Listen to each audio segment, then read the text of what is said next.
We had a volunteer organisation. All my experience at the UN Association transferred across to OLPC, and all my lessons learned, all the things I realised how not to run an organisation as well.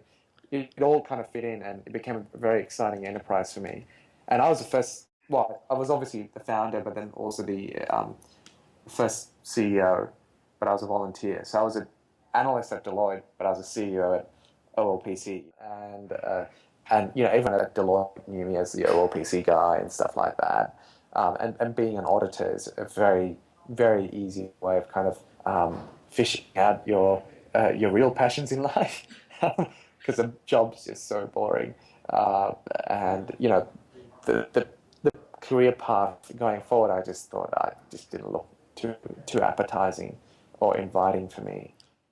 All of that kind of led me to the fact that maybe the best impact I could have for one laptop per child globally was to do something in Australia. That it was very much a concept of think globally, act locally. And I convinced OLPC to kind of give us some funds so that we could be responsible for distributing those machines around the Pacific. And it got to a point when, I was skipping work or skipping lunch. I was jigging, basically.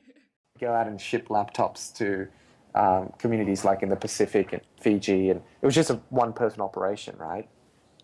So it was getting to the point, and they were sitting me down and saying, "Look, Rangan, we admire your passion for OLPC. Can you kind of direct that passion to work at Deloitte?" And I was like, "Sure, I'll try." I tried everything, right? But I just couldn't get over it. And speaking to Barry, he knew everything about taking risks. He'd left New Zealand to go, and he's been responsible for a lot of the most cutting edge stuff around digital music. He's been behind MP3 and all this stuff, and he's seen his fair share of innovative people over the years. And he was just kind of pushing. He's like, "Mate, just take the plunge, do it," right?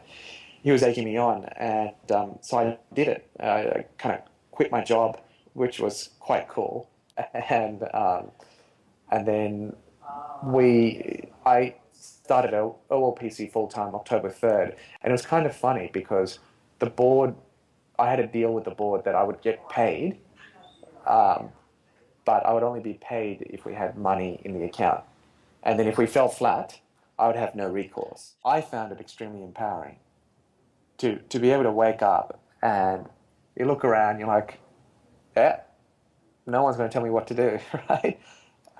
You say, yep, I want to do this today and I want to do this tomorrow.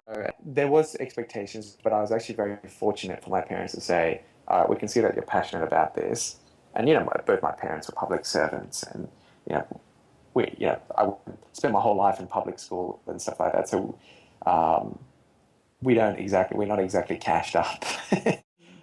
So it was quite an interesting challenge. And I relied heavily on my parents, my family and stuff.